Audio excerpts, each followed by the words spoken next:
Hello, আমি Abhijit Das, my net to do YouTube channel এবং mynet2do.com ওয়েবসাইটে সকলকে স্বাগত। আজ আমরা লেসন নম্বর 13 শুরু করছি।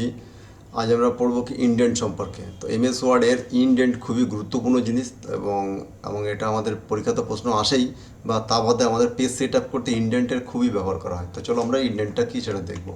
তো সবার প্রথমে কি ইনডেন্টকে, তো প্যারাগ্রাফ বা লাইনের বাম দিকে বা ডান দিকের মার্জিন, বা ডান দিক থেকে কতটা সরবে বা বাম দিক থেকে কতটা সরবে, জায়গা ছাড়া হবে, সেগুলো পরিবর্তন আমাদের ইনডেন্টের সাহায্যে করা যায়।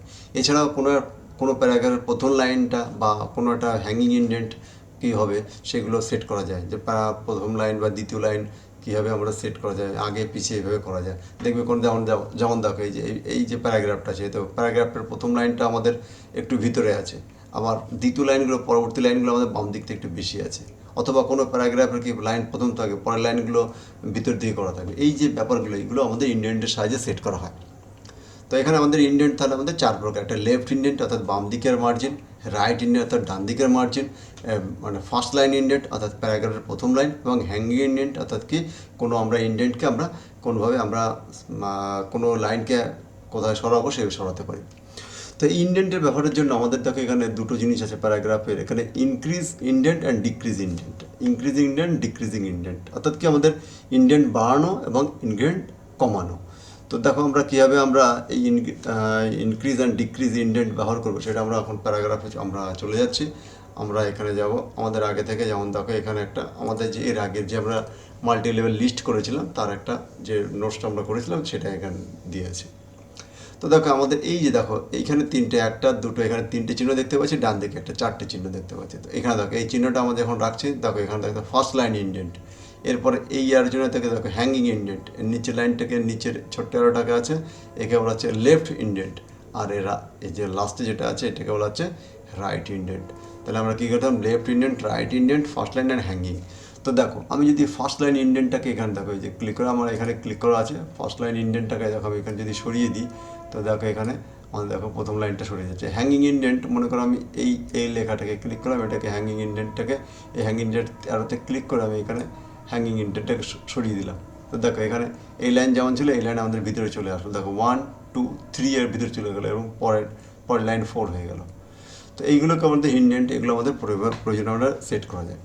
অথবা আমরা এখানে দেখো দুটো বাটন আছে, increase decrease indent and increase indent. দেখো আমি মনে করো এখানে ক্লিক করলাম, আমি এটাকে কী করছি, দেখো আমি এখানে অ্যারো ক্লিক করলাম, এখানে দেখো আমাদের আর কিছু ডিক্রিজ কমানো যাবে না, কারণ কি আমাদের সবার লাস্টে আছে। আমি এটাকে ইনক্রিজ করে ভিতরে করলাম, দেখো 8.1, যেহেতু আমাদের মাল্টি লেভেল লিস্ট অ্যাপ্লিকেশানে সেট করা ছিল এই ডকুমেন্টটাতে, সেই জন্য দেখো আমাদের 8.1 হলো। আবার যদি ভিতরে ঢোকায় দেখো 8.1.1, আবার যদি ভিতরে নিয়ে দেখো 8.1.1.1। বুঝতে পারলে? তাহলে আমাদের কি, আমাদের এই ইনডেন্টের সাহায্যে আমরা সুন্দরভাবে কোনো লিস্টিং তৈরি করতে পারছি।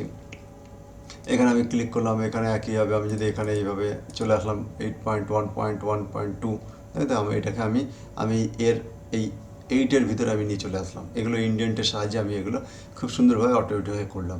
কিন্তু এটা যে আমি হাতে লিখে 8.1.1.2 1.2 লিখি, তাহলে কিন্তু আমার অনেক সময় গড়বড় হয়ে যেতে পারে। আমি জাস্ট এখানে আমি এখন এন্টার প্রেস করবো, আমাদের অটোমেটিক দেখো আমাদের অটোমেটিক তৈরি হয়ে থাকবে।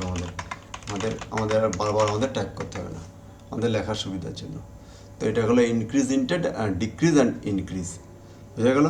তাহলে ইনডেন্টটা আমাদের ইনডেন্ট কয় প্রকার, ইনডেন্ট 4 প্রকার: left indent, right indent, hanging indent, first line indent. এবং এই ইনডেন্টের সাহায্যে কি মার্জিন সেট করা যায় এবং আমাদের বিভিন্ন মাল্টি লেভেল লিস্টও তৈরি করা যায় এগুলো। তো আজকের আমরা এটুকুই পড়লাম, ডিক্রিজ ইনডেন্ট। এবং এখানে দেখো তোমাদের একটা প্র্যাকটিস দিয়ে দেওয়া আছে, কোনো প্যারাগ্রাফের প্রথম লাইন 0.5 বাম দিকে থাকবে বাকি লাইন থেকে, মানে কি প্রথম লাইনটা ভিতরে থাকে, বাকি লাইন বাম দিকে থাকবে বেশি। আবার প্রথম লাইন ডান দিকে ঢুকে থাকবে, অর্থাৎ কি বেশি ভিতরে থাকবে ডান দিকে, এবং আর বাকি লাইনগুলো বাম দিকে বেশি থাকবে। মানে কোনো প্যারাগ্রাফ 0.5 ডান দিকে থাকবে, মানে পুরো প্যারাগ্রাফটাকে বাম দিকে ডান দিকে নিয়ে যাবো।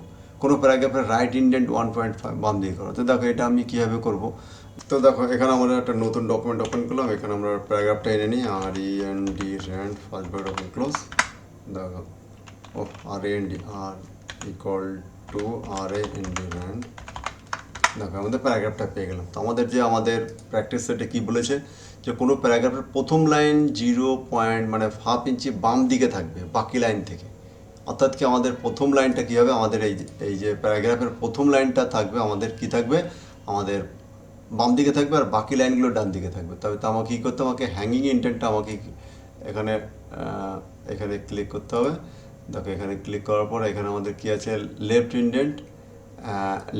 আমি যদি এখানে ক্লিক করতে হবে পুরোটাই সরে যাচ্ছে একসঙ্গে। কন্ট্রোল জেড করলাম, আগে এখানে হ্যাঙ্গিং ইন্ডেন্ট, আমাদের হ্যাঙ্গিং ইন্ডেন্টটা কী করলাম, আমি এখানে সরিয়ে দিলাম, হ্যাঙ্গিং ইন্ডেন্ট সরিয়ে দিলাম। তাহলে প্রথম এই যে এখানে এটা হলো 1 ইঞ্চি, এখানে হাফ করে দিলাম, হাফ ইঞ্চি হয়ে গেল, এটা আমাদের হাফ ইঞ্চি হয়ে গেল। তো এটাকে আমাদের কী করলাম, হ্যাঙ্গিং ইন্ডেন্টটাকে প্রথম লাইন যেখানে ছিল যেমনই ছিল তেমনই রাখলাম, আর বাকি লাইনগুলোকে আমি হ্যাঙ্গিং ইন্ডেন্টের সাহায্যে সরিয়ে দিলাম। দ্বিতীয় প্রশ্ন কী বলেছে, প্যারাগ্রাফ প্রথম লাইন ডান দিকে থাকবে। অর্থাৎ কি আমাদের আমরা প্যারাগ্রাফ চলে গেলাম, এখানে দেখো কন্ট্রোল জেড করলাম, আগে যেমন ছিল তেমনই পজিশনে নিয়ে আসলাম। এখন দেখো প্রথম লাইনটাকে আমাকে ডান দিকে সরাতে হবে। তো প্রথম লাইনের জন্য কি, আমাদের প্রথম লাইনে এখানে ক্লিক করলাম, আর এই যে উপরে দেখো আমাদের কি ফার্স্ট লাইন ইন্ডেন্ট আছে, এখানে ফার্স্ট লাইন ইন্ডেন্টে ক্লিক করে আমি এখানে ফার্স্ট লাইনকে সরিয়ে দিলাম। আমরা এইভাবে আমরা ফার্স্ট লাইন ইন্ডেন্টকে আমরা সরাতে পারি। তারপরে বলেছে কি, পুরো প্যারাগ্রাফকে ডান দিকে সরাবে। পুরো প্যারাগ্রাফকে আমরা তো প্রথমেই দেখে নিলাম, এখানে কন্ট্রোল জেড করলাম। তো পুরো প্যারাগ্রাফটাকে সরানোর জন্য এই যে লেফট ইন্ডেন্ট, এই যে নিচে লেফট ইন্ডেন্ট ক্লিক করে আমি এখান থেকে সরিয়ে দিলাম এখান থেকে। তাহলে পুরো প্যারাগ্রাফটা ডান দিকে সরে গেল, ঠিক আছে। আবার রাইট ইন্ডেন্ট, এই দেখো এই কারণে রাইট ইন্ডেন্ট, এটা এখানে ক্লিক করে আমি এখান থেকে কমিয়ে নিয়ে এলাম। তাহলে আমাদের রাইট ইন্ডেন্ট এখান থেকে কমে গেল। এখানে খেয়াল করো, দেখো আমাদের এই প্যারাগ্রাফের কিন্তু আমাদের রাইট ইন্ডেন্ট এখানে আছে, শুধুমাত্র এই প্যারাগ্রাফের রাইট ইন্ডেন্ট আমাদের হাফ ইঞ্চি সরে এসছে। অর্থাৎ ইন্ডেন্ট কি আমাদের paragraph to paragraph, line to line আমাদের কাজ করে একে, ঠিক আছে। তো এটা আমরা ইন্ডেন্টের সাহায্যে এই কাজগুলি করে নিলাম। তো তোমরা এইগুলো প্র্যাকটিস করবে এবং এই নোটসগুলো লিখে রাখবে। এই ভিডিওটি তোমরা সকল দেখার জন্য থ্যাংক ইউ, এবং আমার এই চ্যানেলকে অবশ্যই লাইক, শেয়ার এবং সাবস্ক্রাইব করবে।